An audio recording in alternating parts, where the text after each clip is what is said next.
10 திங்கள் சுமந்தாளே அவள் பெருமைப்பட வேண்டும்.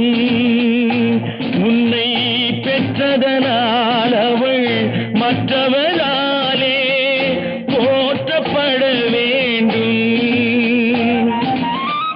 கற்றவர் சபையில் உனக்காக தனி இடமும் தர வேண்டும்.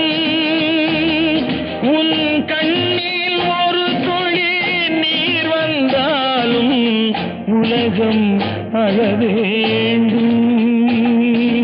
நான் ஏன் பிறந்தேன், நாட்டுக்கு நலம் என்ன புரிந்தேன் என்று நாளும் பொழுதும் வாழும் வரையில் நினைத்திடு என் தோழா. நினைத்து செயல்படு என் தோழா, உடனே செயல்படு என் தோழா.